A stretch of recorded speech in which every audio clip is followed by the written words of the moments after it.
Hello everyone, ইউটিউবে নতুন একটা ভিডিওতে সবাইকে অনেক অনেক ভালোবাসা আমার তরফ থেকে।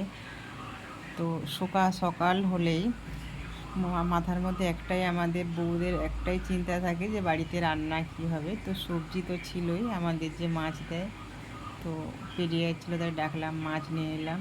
কিন্তু মাছ নিলেও ভাবতে হবে এটা আমার নিজের জন্য।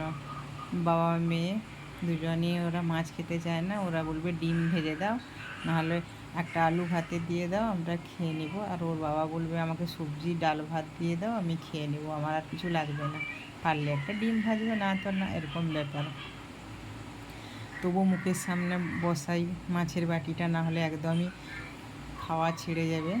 তো কোনো দিন একটু খায়, কোনো দিন খায় না, বাটি যেভাবেই দিয়ে বসে ওইভাবেই পড়ে থাকে।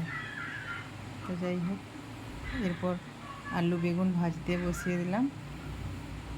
আর আমার ব্লেন্ডারে সরিষাটা পেস্ট ঘুরিয়েছিলাম, বাট হলো না, তো শিলে বাটতে বসে গেলাম। আর শিলে সরিষা বাটতে কিন্তু আমার খুব কষ্ট হয়, মানে বাটতে হলে আমার যেমন গায়ে জ্বর চলে আসে। আর আলু বেগুনটা ভাজা হয়ে যেতে দেখো ছিল কুলেখাড়া পাতা, ওই কুলেখাড়া পাতাগুলো দিয়ে শাক দিয়ে চচ্চড়ি করবো, পেঁয়াজ আলু বেগুন আর কুলেখাড়া পাতা। তো আলু বেগুনটা ভাজা হতে কুলেখাড়া পাতাটাও একটু ভেজে নিলাম। এরপর বেটে রাখা সরিষা জিরা ওটা দিয়ে কিছুক্ষণ ফোটালাম। এই এটা কিন্তু এই কুলেখাড়ার পাতা দিয়ে চচ্চড়ি, এটা কিন্তু ফার্স্ট টাইম করলাম, খেতে কিন্তু অনেক সুন্দর হয়েছিল। মাছ মাংস ডিম এগুলো তো আমরা সব মানে প্রায় দিনই খাচ্ছি। তারপর ভাত খাবার টাবার খেয়ে বাড়ির সব কাজ শেষ করে দেখো শাশুড়ি মা, তো মা আমি মেয়ে করে তিনজনে গেলাম ওর বাবার বন্ধু বাড়িতে, দেখতে থাকো। আর মেয়ে দেখো ক্যামেরা রেডি করেছি, মেয়ে চুপ করে দাঁড়িয়ে আছে, মানে কুকুর বিড়াল যেখানে যা পাবে ওগুলোকে খাটতে থাকবে। আর বিড়াল পেলে তো বাড়িতে নিয়েই চলে আসবে, খুব শখ একটা বাড়িতে কুকুর আনা।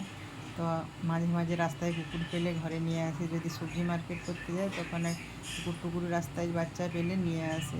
বিড়াল বাচ্চাও অনেকবার বাড়িতে নিয়ে এসছে, এত কুকুর বিড়াল ভালোবাসে আর পাখি।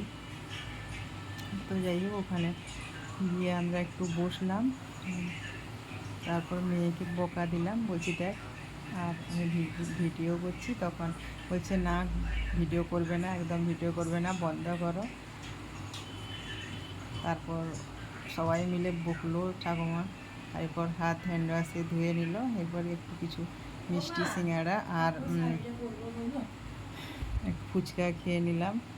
এরপর খেয়ে তখন সন্ধ্যা অলরেডি হয়ে গেছিলো, সন্ধ্যা টাইমটা পেরিয়ে গেছিলো। আর মাস্টার একটা ভিডিও বানালাম, তারপর কিন্তু বাড়ি চলে আসলাম।